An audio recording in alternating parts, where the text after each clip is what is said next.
In June 1950, the Cold War turned hot on the rugged Korean peninsula as Communist North Korea invaded the democratic South.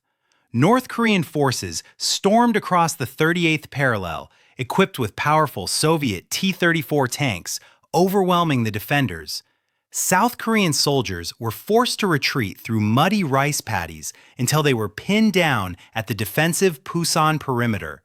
The United Nations quickly intervened with a global coalition force led by the United States and commanded by General Douglas MacArthur.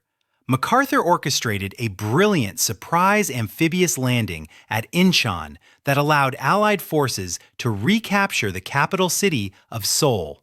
Buoyed by this victory, UN troops pushed deep into North Korean territory toward the Yalu River border.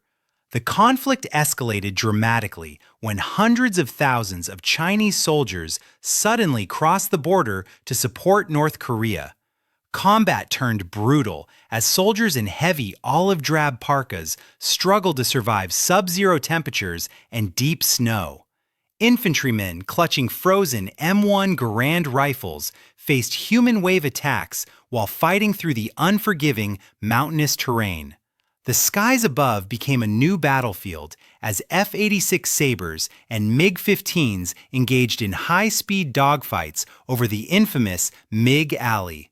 After months of seesaw battles, the front line eventually stabilized near the original border, resulting in a grinding stalemate of trench warfare. For the first time in history, helicopters were deployed to rapidly evacuate wounded soldiers to mobile hospital units near the front.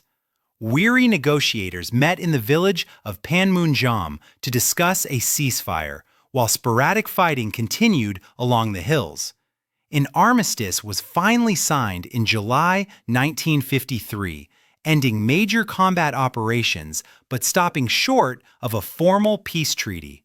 Today, a heavily fortified, demilitarized zone lined with barbed wire still divides the peninsula, leaving the two nations technically at war.